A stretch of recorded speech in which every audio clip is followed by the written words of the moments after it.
Oke, halo semuanya, apa kabar dan selamat datang di Auto.Max. Tenang, ini masih PSBB Jakarta dan kita tetap patuh protokol kesehatan. Dan sekarang kita bukan lagi di Jakarta ya. Video kita kali ini soal crossover small yang merek premium. Kalau di merek premium kan kalau yang paling laku tuh sekarang crossover yang entry level ya. Contoh, BMW X1 laku banget, Mercedes GLA juga laku. Dan kalau dari Audi, merek yang logonya kayak 4 cincin itu, mereka punya Q3. Dan sekarang ada Q3 baru di dekat kita. Tapi apa sih yang bikin mobil ini jadi layak gitu buat dipertimbangkan dibandingkan kompetitornya kayak X1 atau GLA? Simak video ini dan kita minum dulu. Gimana sih?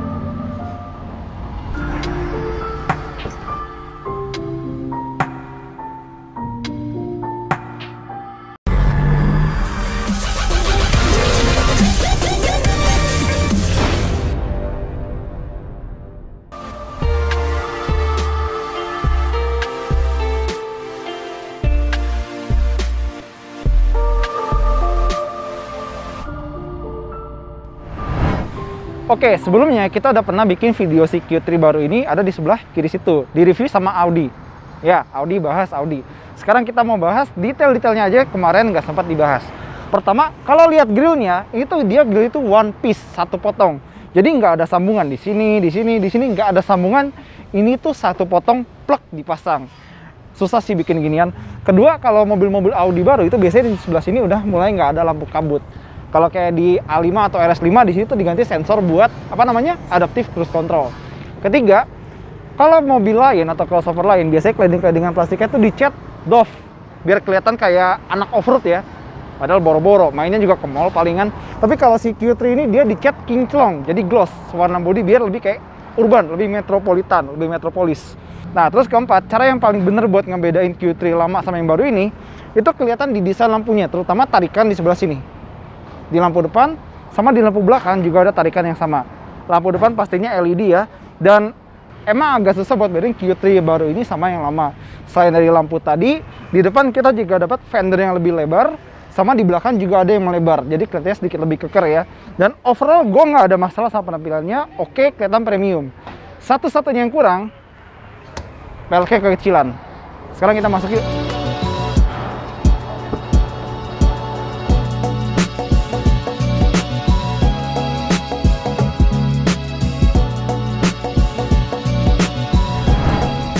Sekarang sambil jalan kita ngomongin interior sedikit-sedikit aja, karena atau udah dibahas juga di first impression kan.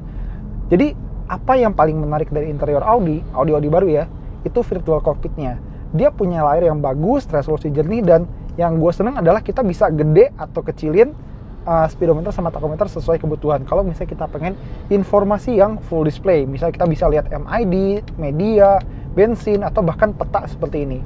Yang paling gue seneng sih petanya ya, karena kalau misalnya kita lagi pakai maps gitu mau kemana-mana, itu bisa gampang banget buat tahu jalannya. Habis lihat jalan, terus lihatnya deket aja ke sini, nggak usah jauh-jauh ke sini. Tapi ada tapinya nih, dan ini gue baru sadar sekarang. Ternyata speedometer si virtual cockpit Audi itu dia agak sedikit miring ke sisi penumpang, tapi bener-bener sedikit. Kalau misalnya sensitif banget, baru udah ketahuan. Tapi kalau bagian sini yang miring sih emang wajar, karena yang ini sengaja dimiringin biar gampang gitu ke tangan kiri pengemudi. Paling itu doang sih. Terus kita lanjut ke posisi duduk di mobil ini. Posisi duduknya enak, ergonomis. Joknya bisa diatur naik turun, rebah tegak, elektrik ya pastinya. Dan dia ada lumbar support, cuma sayangnya dia nggak ada memori buat joknya. Jadi kalau rival-rivalnya ada memori 1, 2, 3, ini sayangnya nggak ada sih. Paling itu doang. Dan setirnya dia bisa tilt sama teleskopik. Meskipun masih manual, tapi paling nggak ya dia bisa. Sama kalau kita ngelihat keluar dari mobil ini atau kita bahas visibilitasnya, visibilitas mobil ini bagus karena dia kaca depannya tuh lega, lebar, pilar-nya juga tipis ya, kalau kelihatan di sebelah sini tipis, dan spionnya juga ngasih kita celah buat ngintip sedikit. Kaca sampingnya juga bagus, dia garis bahunya nggak tinggi, jadi ngeliat ke samping tuh enak. Dan kalau ngeliat ke spion tengah, lihat ke belakang, itu bagus. Spion tengahnya frameless, keren juga.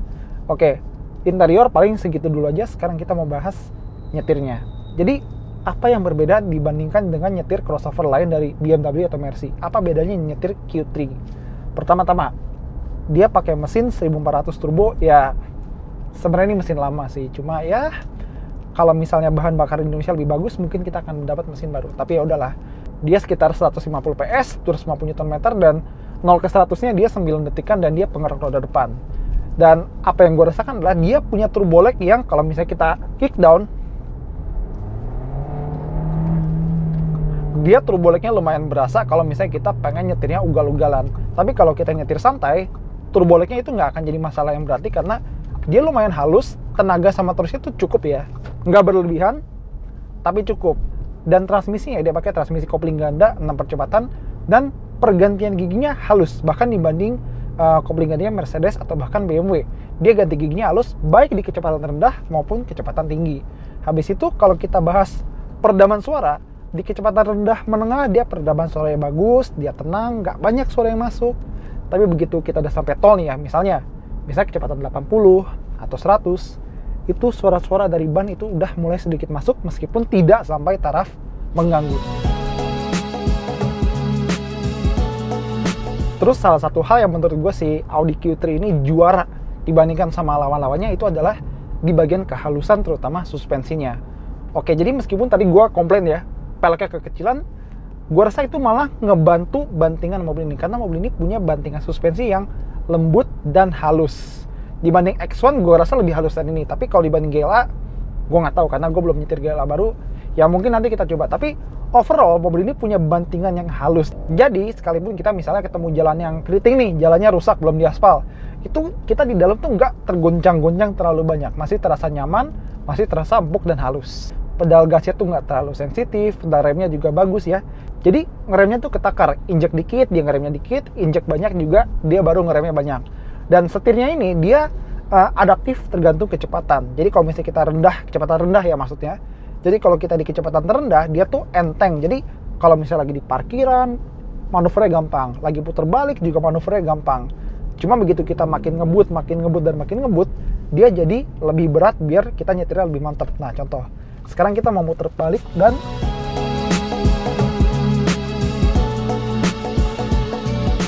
dia tuh beloknya lumayan patah. Jadi kalau misalnya mau muter balik di jalanan kayak begini, nggak ada masalah pakai mobil ini.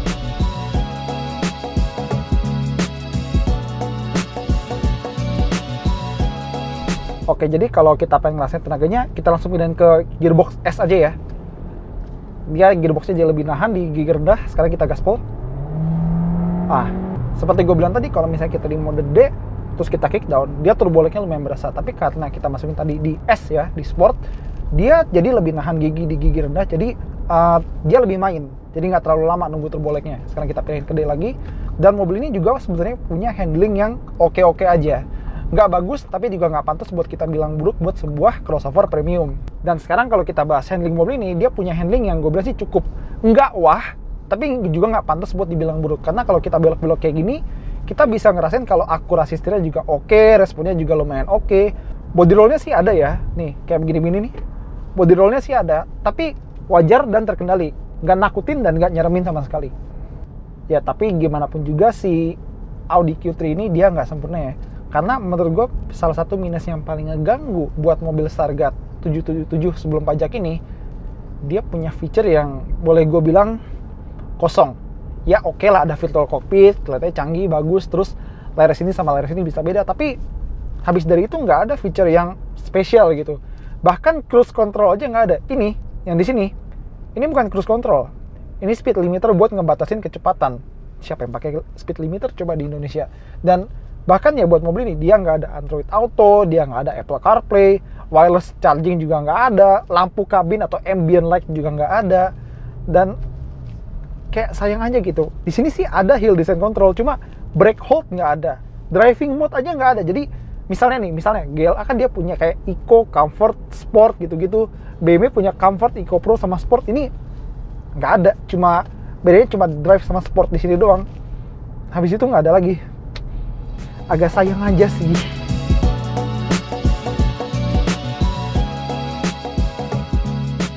Oke, jadi setelah kita coba gimana kesimpulan si Audi Q3 baru ini. Oke, dengan harga 777 juta sebelum pajak atau sekitar 877 lah kalau udah on the road, di manakah dia berdiri di antara kompetitornya? Setelah kita nyetir mobil ini, kita bisa yakin kalau dia adalah yang paling halus waktu dibawa nyetir.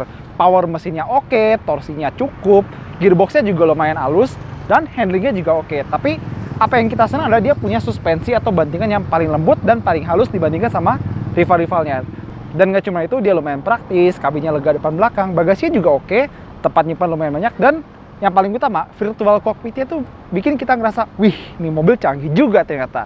Tapi di luar itu kita harus menerima realita, kalau misalnya feature atau fasilitas mobil ini masih kalah dibandingkan dengan rival-rivalnya.